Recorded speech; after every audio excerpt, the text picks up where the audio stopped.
Hi everyone, hope you're well. So it's Saturday the 20th of April and I haven't done a whole load today because it's Saturday. I went for my walk as always, and then I'm actually just rushing out to the theatre in a minute. I've got a really itchy nose just as I started doing this. I'm actually rushing out to watch something at the theatre in a bit, so I'm just recording this super quick. The sun's still out actually, I'm getting a bit of sunlight. This is all natural lighting for once again.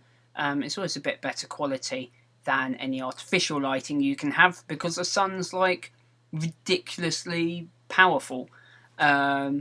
We actually studied that in doing film at uni about something like 1,000 times brighter than any artificial light, which we take it for granted, but it's actually such a powerful light source. Anyway, so. One thing I was thinking about though, because I spent most of my afternoon watching YouTube, watching other YouTubers, and I noticed it's something I thought I'd call out because I know a couple of people who tend to almost like take pride in, despite the fact that they make YouTube videos, have this thing of kind of going, oh, I don't really watch YouTube. And whether it's just dismissive because they just don't, or whether they're like, oh, I'm too busy to watch YouTube, or or rest of YouTube's rubbish or whatever. I personally don't think it's the best tactic to take, because if you're an artist, you would study other painters and stuff. If you're a filmmaker, you definitely study other filmmakers. If you're a musician, then you're into music. If you're a writer, then surely you enjoy reading books as well, and because the first reason is because that's how you get influence. That's what you get influence from, and I'll continue on this point in a minute. But that's where you gather ideas and influence from, and inspiration, and however, that's the reason that some people, I think, say, oh, I don't watch other YouTubers, or whatever it is, because they don't want to be influenced, because they want to be they want to be original. And it's true that one of the best ways to be original is just to be yourself, because you are unique, you are your own unique selling point. If you try and be like someone else, then you're not unique anymore. So that is very true, and you can just be yourself without watching other things. However, not all of us are quite as unique and original as we think we are. And I think on the other hand, what have we got here? So I've taken a few notes like I did yesterday as well to try and remember my points on this. Yeah, on the other hand, you might be inadvertently copying something very popular if you have absolutely no idea what's popular. And I've also seen, and even worse sometimes, I've seen people make very ill-informed decisions, or publicly declare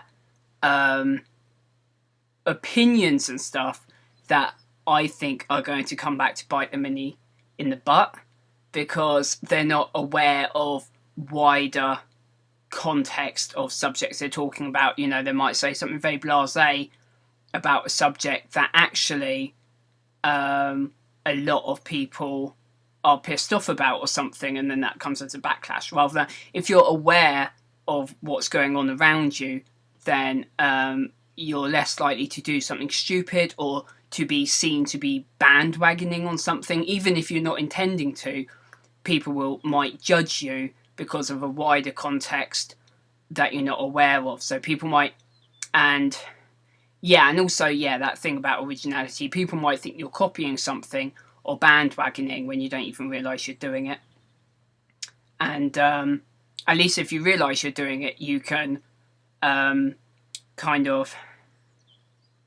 you can acknowledge the fact you're doing it. Like if it's a trend or a tag or something, you can say, I am doing this, I am joining in.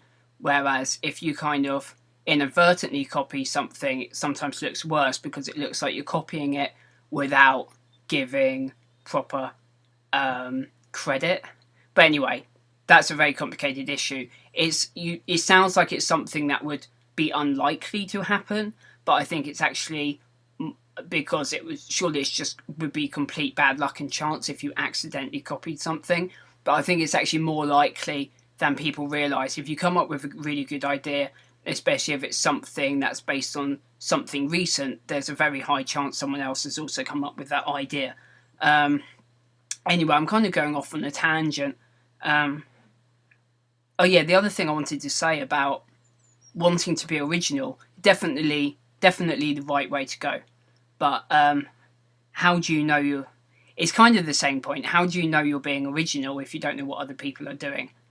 And it's good to understand, see what other people are doing and what kind of things, because it might not be an exact idea, but you might be doing something you think is completely original might not be completely original in terms of kind of general concept.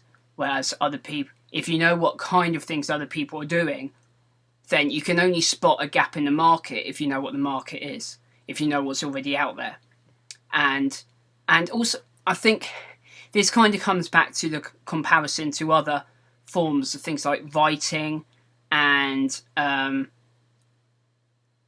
writing and all of that business. You should also read books if you're a writer, for example, because you then know what you enjoy reading. So I don't understand people who make YouTube videos but say, oh, I don't watch YouTube though. So it's like, well, what are your videos then? Because like if you watch YouTube, you know what you enjoy watching. You know what you think a good video is. If you don't watch YouTube videos, then how can you judge your own content? How do you know where the bar is? How do you... Because I approach a lot of my stuff thinking, what would I want to watch? What do I think's missing? Or what do I enjoy watching that's already there that I think I could put my own spin on? But if you don't watch YouTube at all, then how do you... how do you... Like, how... Well, you never write... You wouldn't write a book if you've never written a book. I don't understand people who just make videos and throw them out there when they don't watch other people's videos. It's just a complete mystery to me. So, yeah, I'm running out of points. What else have I put down? It's important to understand... it's important to understand the landscape. Yeah, I think it's just... You have to... I don't understand why people think it's... I think the general sense I get from people is that they think it's easier. They think they're saving themselves the trouble. It's like, oh, I don't have time to watch other videos, I just make my own videos. They seem to think it's easier that way. But surely it's a lot easier if you actually know what's going on around you, if you actually understand the rules of the game you're playing. Otherwise, any success you have or whatever is completely fluke and you don't really understand what you're doing. Because you might hit on something, you might hit on a really good idea and it gets loads of popularity, but you might not know why. And then you might do something that you think's really good and nobody watches it. And you don't understand why, because you're not paying attention to what's going on around you. So what else? On the say original, don't copy. Oh yeah, but the final point I want to make is the problem I have is I end up watching so much that it takes time out of me actually getting around to making stuff myself. So that's a final point: is don't watch so much that you don't actually get around to spending time on making videos. So again, it's one of these things that comes down to balance. You, of course, should spend lots of time making your own videos, but that doesn't mean that you should completely ignore everything else going on around you. Oh, something else that annoys me is people who completely slam whole genres of videos without having actually watched them themselves. They just go, oh, I've got absolutely no interest in that. Like I've seen people say, oh, I've got no interest in bloggers because bloggers just talk about themselves. And it's like, No, they don't actually. You know, very intelligent, interesting people. I've heard say, "Oh, what's the point in watching a blogger or someone?" And it's like, because actually, if you find the right ones, some of them are also really intelligent, interesting people who talk about things that you might find really interesting. Um, but they haven't looked, they haven't seen, and I've seen people slam. I don't know if I get more specific than that. Then if the friends in question happen to watch this, they'll see it as me calling them out. So I'm not going to do that because I love them all. But I'm just making a general point about I think it's a good idea to watch as much as you can. At least take an interest. You don't. It doesn't mean you have to watch everything. I mean, it's impossible on YouTube, but at least sort of like have a general understanding of what's going on around you, which is, I think, a general rule for life as well. Don't just meander about clueless, just second guessing everything. Try and actually understand whatever it is that you do. Try and actually understand the landscape or the market or whatever you want to call it of what you're doing and where you fit in and how you fit into the bigger picture. Otherwise, you're just completely going on luck, which is not a good way to go. You might get lucky, but you might not. And even if you do get lucky, you might then get unlucky and you're not actually in control. Whew, I'm a bit tired after all of that. I think, sorry if that's rather rambly, as these things always are. You know, these aren't scripted videos. These are just me rambling about a point, more or less off the top of my head. This might be something that I do a more proper scripted video about over on JC versus YouTube. In which case, it would be more scripted and structured and edited and all of that business. And so anyway, I hope you are well, and I will see you later.